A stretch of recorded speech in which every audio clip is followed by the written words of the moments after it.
It's a tool that I carry with me all the time. It's a speed square, also known as a rafter square. It's not just for cutting rafters, but I think it's a tool that everyone should have.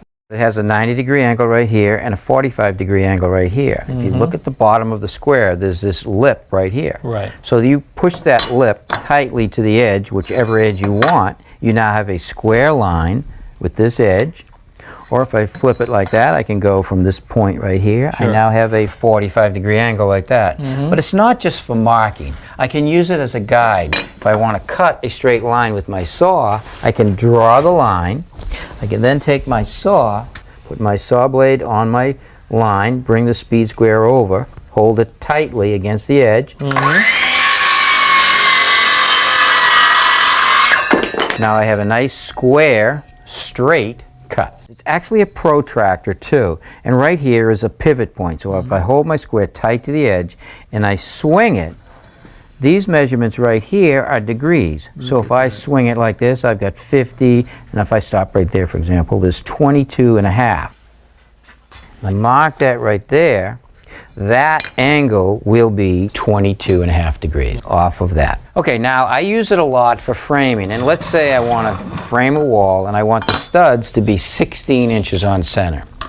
So I just go along and I mark my stud. All right, and I put an X where I want the stud to go. Yep. But I also want to make sure that I have a square line across the stud. So I hold my square on there, Sure. and I mark it like that. All right, so now let's say I want to put another stud beside this one. Let's say I want to do a double stud or a jack stud. On this edge of the speed square, there's other marking increments. This is 1 inch from the edge. This is 1.5 inches from the edge. This is 2 inches from the edge. Well, I know that a stud is 1.5 inches thick. So I slide this over, put it on my 1.5 inch mark.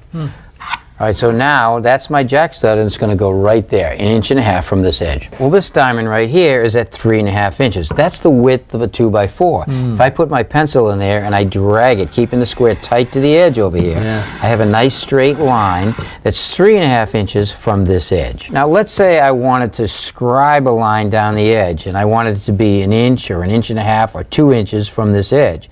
I put my pencil in this notch right here, and I drag the square down the edge, and I have a straight line that's 2 inches from this edge that I could rip off a piece, or I could put something on that line.